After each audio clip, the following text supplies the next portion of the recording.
Fred, pagpasensyahan mo na yung bata. Napagod lang siya kakaiyak. What about you, Luisa? How do you feel sa pag-alis ni Ivan? Nalulungkot ka rin ba? Nalulungkot ako para kay Ronron. Pero mas iniisip kita. Alam ko patong-patong na stress na yung nararamdaman mo sa issue ng pag-adapt kay Ronron, sa pagtutol ng pamilya mo. Dagdagan mo pa yung pag-resign ni Allison sa kumpanya. Kaya, para mabawasan na yung mga iniisip mo, nakapag-desisyon na ako. Fred, huwag na natin ituloy yung pag-adapt kay Ronron.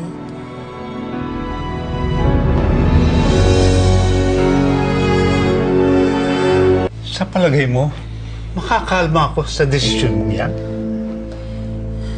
Fred, naisip mo lang naman ampunin si Ronron nung dumating si Ivan, di ba?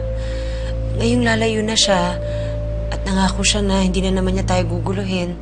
Hindi mo na kailangan gawin yun. Iniisip ko lang naman ang future ni Ronron, Luisa. Alam ko. At nagpapasalamat ako doon, Fred.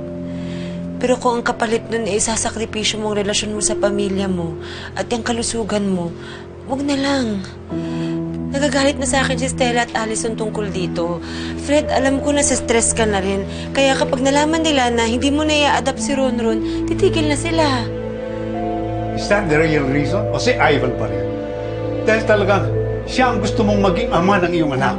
Fred, maniwala ka naman. Ikaw ang inaalala ko dito.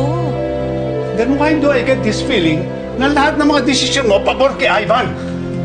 Saan ka pupunta? Fred, kailangan mo magpahinga.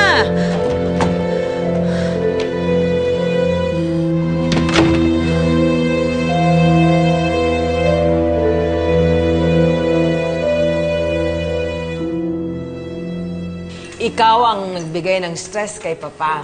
Sinimulan mo dyan sa resignation plot mo.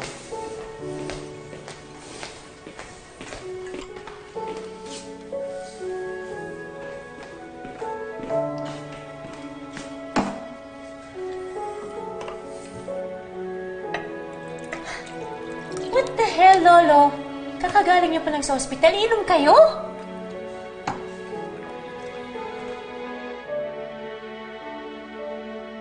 Magpakasaya ka na, Allison. Hindi ka na kailangang mag-resign. Hindi na matutuloy ang adoption. Umatras si Luisa. Bakit, Papa? May problema ba? You're the problem. Kasi sabi niya, she doesn't want to cause problems within the family. Ngayon, siguro naman kumbinsido na kayo that she's just not after my money. So, why are you drinking, Lolo? Oh, I think I know why. First, pinakawala ni Luisa si Ivan. Second, tinanggihan ng adoption. Are you worried, Papa, na baka in love pa rin si Luisa kay Ivan? Shut up, Stella! Shut up! Alam ko, ikaw ang dahilan kung bakit nagawa ni Ivan na guluhin kami. Kaya tigilan mo na kami, ha? Because the moment I find out that you continue to connive with Ivan to ruin my marriage, mark my word, I will disinherit you. I will disinherit you, Stella.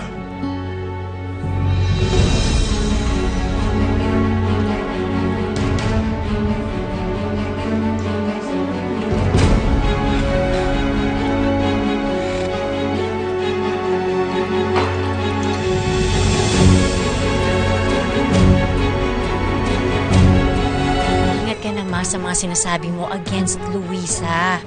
Nakita mo naman ang linis-linis niya sa mga mata ni Lolo.